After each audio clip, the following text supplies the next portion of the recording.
I think that a lot of companies are discovering that it's a really powerful platform, that it is driving exposure, it is driving traffic, and it is driving sales, which I think is something that you aren't typically seeing from a lot of other online platforms and a lot of other social networks. I mean, I would definitely say if you're already on Pinterest, then, and the book gets into some of these kind of details of ways you can kind of analyze what you're doing, but I would be looking at things like your statistics to figure out what's working, look to see what's driving a lot of traffic to your site. But I think there's a lot of things you can do to kind of flesh out, even if you're already on Pinterest, to kind of flesh out, analyze, get strategic about it, and see what's working and what's not working. And, you know, as I said, it's very new, and the boom of it is very new. The site has actually been around for a little bit, but the boom is very new. So I think we're gonna keep an eye on things and see a lot of experimental things happening.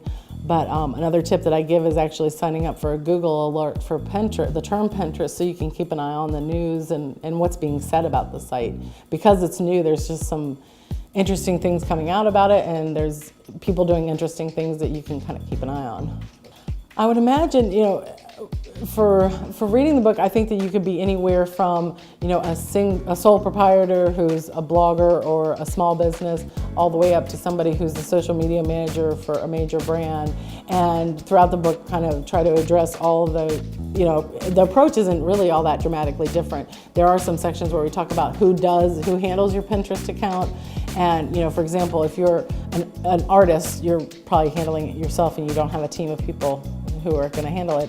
Where, you know, there's a lot of considerations. If you're a big brand, you might be thinking about, do I outsource it? Do I have somebody in-house do it? Do I have a whole, you know, social media position for it? So really it addresses people who are at all different kind of levels business-wise. The biggest mistake by far that I see is businesses get on Pinterest and they do a couple things. One, people follow them, they don't follow them back. And I think, you know, most of us think it's pretty rude when we say hey to someone and they just walk by and they don't wave back. And that's pretty much what kind of move that is. I would say just spend some time checking out the site too. You know, don't jump on there and immediately feel like I have to have 10,000 followers. You know, take your time and get to know the site. It is perfectly normal to get on there and take some time to build your following, take some time to get to know people, you know, promote the other people, repin other people, comment, interact. And, you know, I see things like I see seminars that are about get 10,000 Pinterest followers in a week. You know, that's not what it's about. And if you start worrying about numbers and things like that, you're probably going to fail and not be effective.